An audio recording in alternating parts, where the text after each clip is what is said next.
I'm muted. I just realized I'm muted.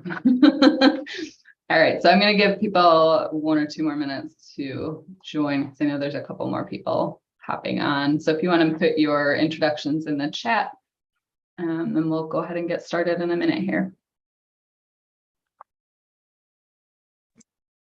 Your lips were moving, and I was like, is she talking to us? Is she talking to someone around her? I was like, oh, do we say something? No, we just let you go with it. It's fine. Always say something. When there's spinach in someone's teeth, always say something. I'm muted. I just realized I'm muted. Oh, and now I'm playing. All right, so I'm going to give people 1 or 2 more minutes to join. I know there's okay.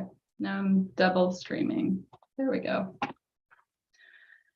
The joys of live stream on YouTube. All right, so let's go ahead and get started. If everybody read through the August minutes, can we get a motion to approve those? Or any discussion?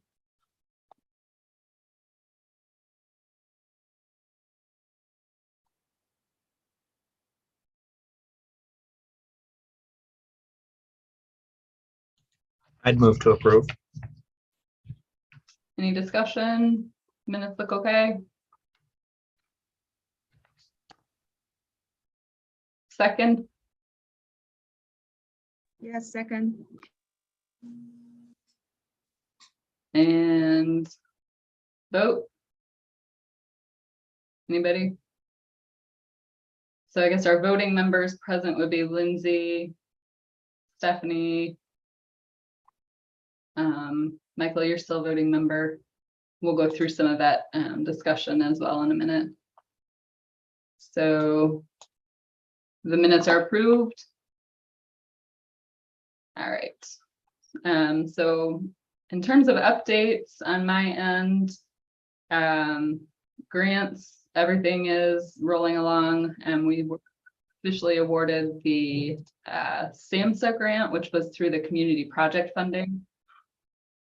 So that together with the ARPA grant that we got, we were actually, the state's attorney's office received a memo through ICEJA that they had ARPA funds designated for the state's attorney's office and said we just had to apply for the funds.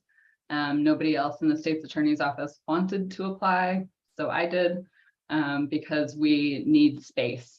We had been moved out of the state's attorney's office into building management. And then this summer they moved us into the Yellow House at the government center, and we've been told we can't stay here either. So they are building out space for us in the clerk's office. So those funds from SAMHSA and ARPA will both be put towards a build out at the clerk's office. If anybody is familiar with it, there's like a fish tank kind of room that's for records review on the clerk side. So right after you go through security, it's to your right.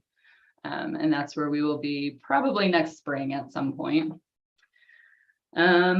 Jen Peacock, our community engagement coordinator, myself, Maureen O'Connell from the jail and reentry, who runs A Way Out. So that's the self-referral program, as well as Sergeant Salinas from the sheriff's office, all attended a site visit to Longmont, Colorado. Longmont is one of the most successful lead model pre-arrest diversion sites in the country. So, and it had a lot of similarities to us in terms of location, population being served, different things like that. So that's why it was recommended as a site visit for us. We learned a lot from them. They've been active since 2018, I believe. So they did go through the pandemic. They have had their share of struggles, but we learned from what they've experienced and now have some more structure and ideas to put in place to kind of build up our initiative as we go to make sure that we're more solid. So things that they do like a morning team huddle where they go through schedules. They have, law enforcement has requested a presence from case managers at their agencies so that they kind of rotate through being present so that officers can ask questions and just get to know them and know this is, who I'm going to trust to refer someone to. So they've found a lot of things that have worked that we're going to work on slowly rolling out, implementing here as they fit our team. So that's exciting. We did lose one case manager about a month ago. Cassidy Crouch transitioned to a different job. She wasn't not happy here. She just found a different job that worked better for her family. So we've been in a hiring process, and we actually have a new case manager starting next week. And we're very excited to have him coming on. In addition to the new case manager, we also, because we interviewed a couple people and had two that we really couldn't decide on, we also are actually going to bring on a part-time. He's going to be technically on call for warm handoffs in the evenings, so that we can kind of test how that works in terms of law enforcement having access to somebody after normal business hours. We've heard that that's a bit of an obstacle for law enforcement, that's when they have a lot of incidents. And if they don't have somebody they can trust to call or ask questions about referring, they're just not going to refer. So we are going to bring him on, and he'll be covering 3, maybe 4 evenings a week. Get started and see how that works, what the response is from law enforcement, if it works better if he's located in one of the agencies during those nights, or if he can stay on call from home. So we'll kind of play with that. He's already a county employee, so it'll be a pretty smooth transition for him, and it'll be a good thing for us to test the waters on and see how we can better respond to law enforcement and the things that they're asking for. So that's a change coming up. In terms of data, because I know I like to update you guys on how our data is looking. Screen share here. All right. Okay, so we still currently are only official with the 3 agencies: Elgin, Kane County Sheriff's Office, and Carpentersville. Although we do have 6 departments that are in soft rollout mode right now, which means we've met with them, they have the policy to review, and we may or may not have a test case that we're working with to just kind of demonstrate what we do and how it works for them. We have a total of 41 participants currently. Here's the racial breakdown, and I can actually zoom in a little bit because I'm sure that's hard to see. There we go. So there's the racial breakdown of our current participants. Number of participants per agency. We have 17 from the Sheriff's Office, 14 from Elgin.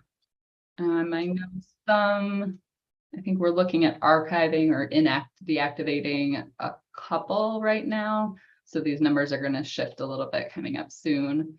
The one that's marked social contact referral is actually an Aurora participant.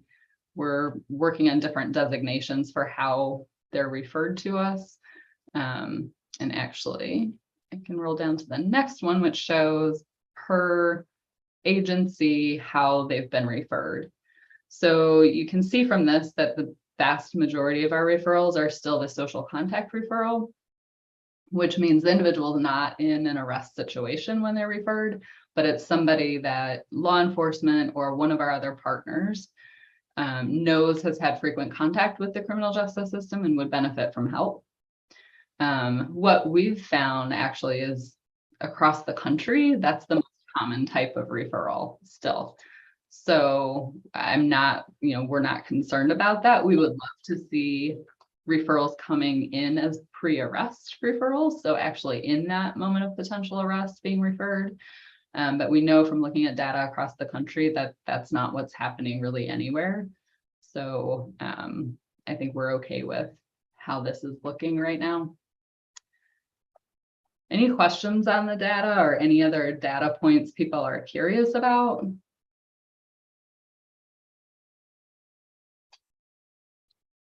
If you ever are, we have a lot of different ways of pulling data. I think we're anticipating rolling out with Aurora fairly soon. I keep saying that, so I probably shouldn't.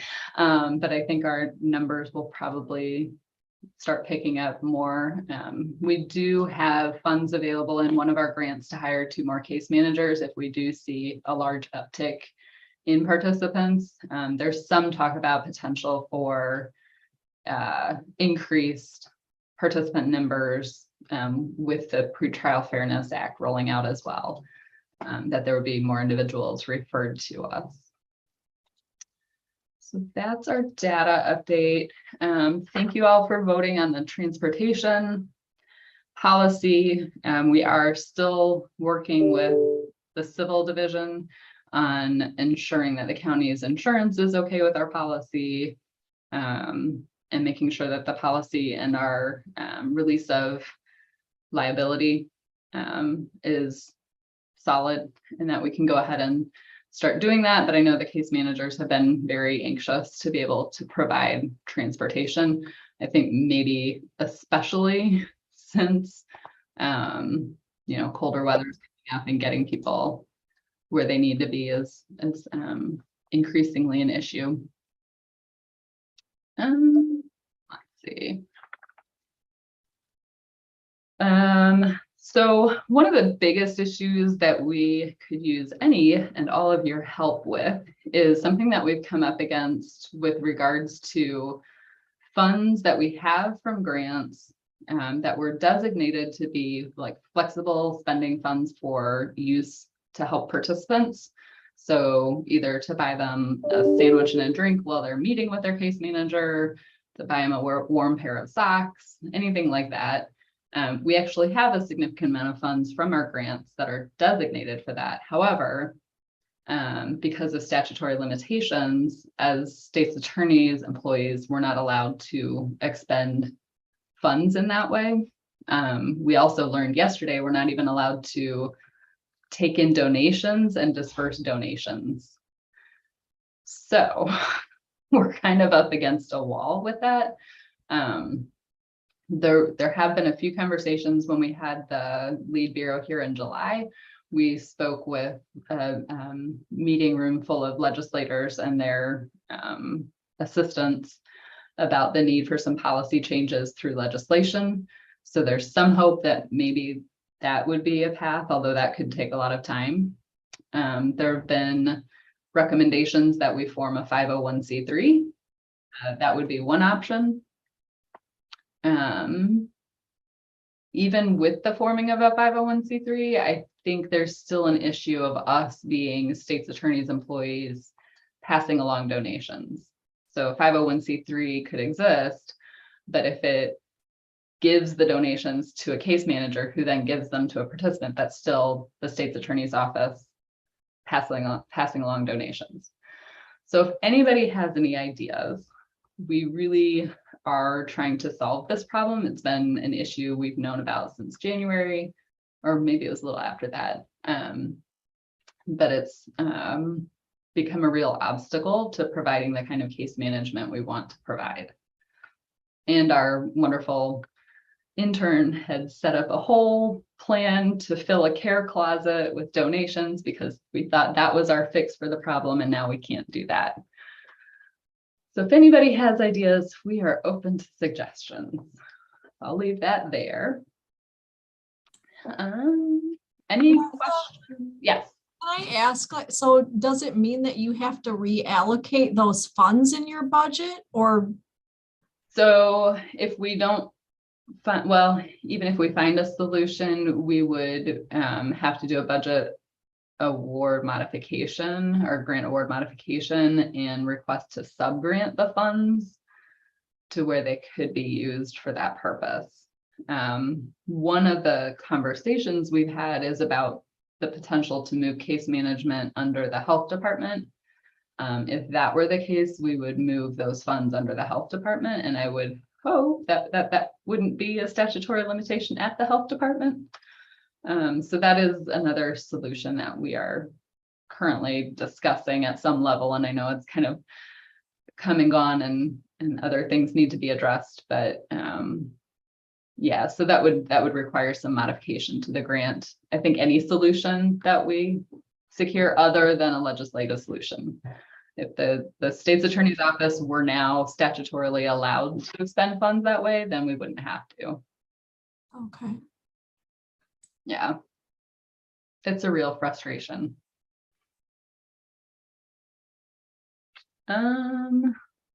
Anything else on my end from folks?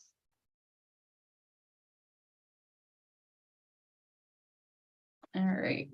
Officer Burrows, I know you are our only law enforcement representative here. Do you want to give any update on your end? I don't think so. We're just trying to figure out how to get our guys now that it's going to get colder and warm handoffs aren't going to be aren't going to be like a big thing anymore. I've been trying to sit there and think like, how do I get my guys to do this? Especially now that it's about to get colder. They're not going to want to get out of their cars they're going to pull people over when they have to, especially when they're hopping and they got a lot of, call volume and what's going on. So that is what I'm trying to think about is like, how do I get them to do these warm handoffs when they're not exactly, it's a pushing, constant push to get them to do it. But now that it's going to get colder on top of it, there's not going to be a lot of people going out in general. So I'm kind of wondering how it's going to, that's my concern, the coming up with winter. So if anybody has any ideas on that, or shoot me an email, whatever it may be, or send it to Martha and let us know. We're just trying to figure out like, what can I do to get these? Because that's what I'm running into, is having them. The warm handoffs are like the big thing that need to be done because they see that these people need help, but they're just like, okay, how are we going to do it? Especially so now it's getting colder. They're like, we don't want to go out. So. Yeah, that is interesting. And I think we're looking at a couple options. I know Geneva is actually, they read through the policy and they actually wanted to make a change to it to make it post-booking diversion. So they've asked to be allowed to bring people in and book them and then divert them, which is actually how they do it in Baltimore. It's not our preference, but it could be part of a conversation around, getting around that weather issue. Yeah, because that's what I kind of do now whenever somebody comes in, like when our previous participant would sit there and he would get arrested and I would sit there and be like, hey, let's call his case manager, let's pre-arrest him so we didn't have to do the whole booking process. That the whole thing of not doing the booking and not going through all this, whole thing. So it's but I mean, hey, if we can figure it out, we can figure it out. So we'll get there. Absolutely. I think it's going to be a process of trial and error. So we'll figure something out. Jen, do you have an update on community leadership team or community engagement? Sorry.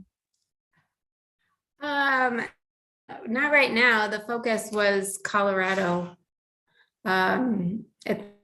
Yeah, we will be scheduling a Ernie and Joe event later in November 30th. And so I'll be sending details about that. And Ernie and Joe, for folks who don't know, they're the crisis cops from San Antonio. They have a movie on HBO. I think it's just called Ernie and Joe Crisis Cops. And it's about, responding to mental health crises and meeting people where they are as law enforcement. So we have them scheduled, and it's going to be a virtual event. It was going to be in person with one of them here. It was actually going to be like next week, or was it September? But it had to be canceled because of their schedule. So we rescheduled as a virtual event for the end of November. So that'll be something that'll be good to bring to the community and kind of raise people's awareness about changes in policing around mental health, especially. All right, so we did have on the agenda to vote to approve the bylaws, but we don't have a quorum present. I think so based on our current PCG voting members, which would be 17 members, we would have to have at least 12 voting members present. And I see 1, 2, 3, 4, 5, 6, 7. So we're a little bit short. I will send this out as a potential email vote. But does anybody have any feedback on the bylaws? There were a couple changes suggested, and actually let me pull this up as well. In case anybody didn't have a chance to look through.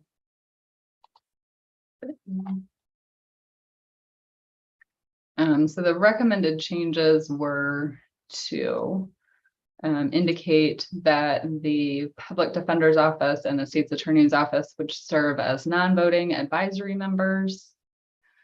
And then there was a question about deleting the portion about the governing board determining fiscal agents, since we determined that it'll be an executive board, not a governing board. And the county is really fiscal agent. We discussed maybe deleting that line. I think that was, oh, and then the question about whether we need to spell out the terms for officers. Which is probably a good idea. I know on other boards I serve on, that's become an issue eventually where, you know, how long is the term? And how many times can they repeat, you know, can they serve? How many terms can they serve? How much time off from serving in that role before they can serve in that role again? Things like that. So I would recommend spelling that out before we finalize these. Any discussion on this?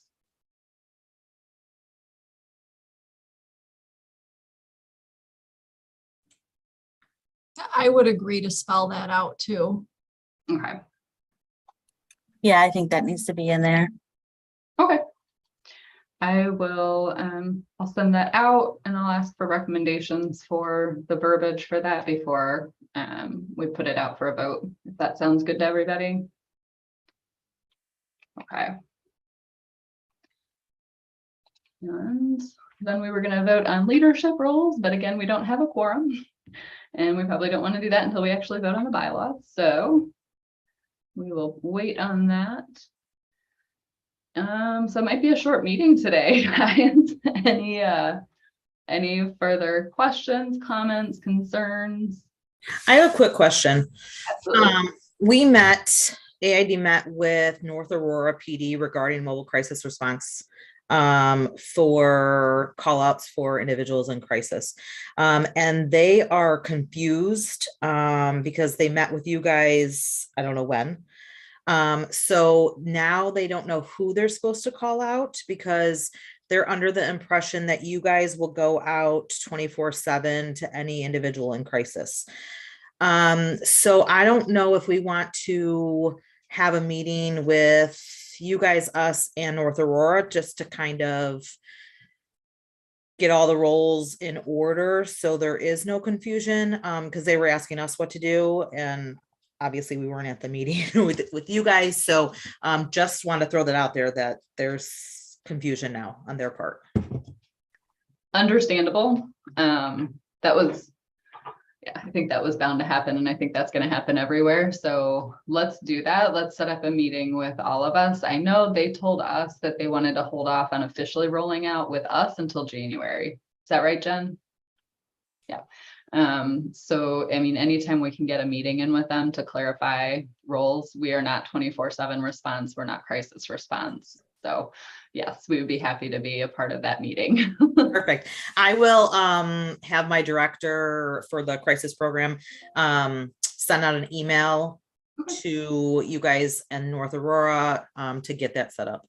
Okay, absolutely. And anybody else, if you're an agency, if you are interacting with people who seem like they aren't quite sure what we're about, what we do, what services we provide, shoot us an email and set up a meeting.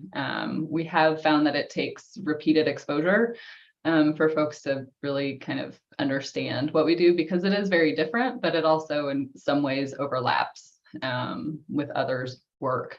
And we've seen that a couple times. So the good news is, the positive spin on it is that we're not doing anything wrong. We learned from Longmont that even after 4 years, their initiative is housed under public safety. So with law enforcement, with fire and rescue, they work under the same umbrella, and after 4 years, their law enforcement officers still can't tell anybody what their case managers do. So we're not alone in this. We will get there. But yes, we're happy to set up meetings to keep explaining and make sure that we clarify roles, because I don't want people to be harmed in the way. So absolutely. All right, anything else from anybody? All right, well, have a great rest of your week, and thank you all for your time today. I will be in touch with the minutes and the bylaws and information as well. All right, take care, everybody. Bye.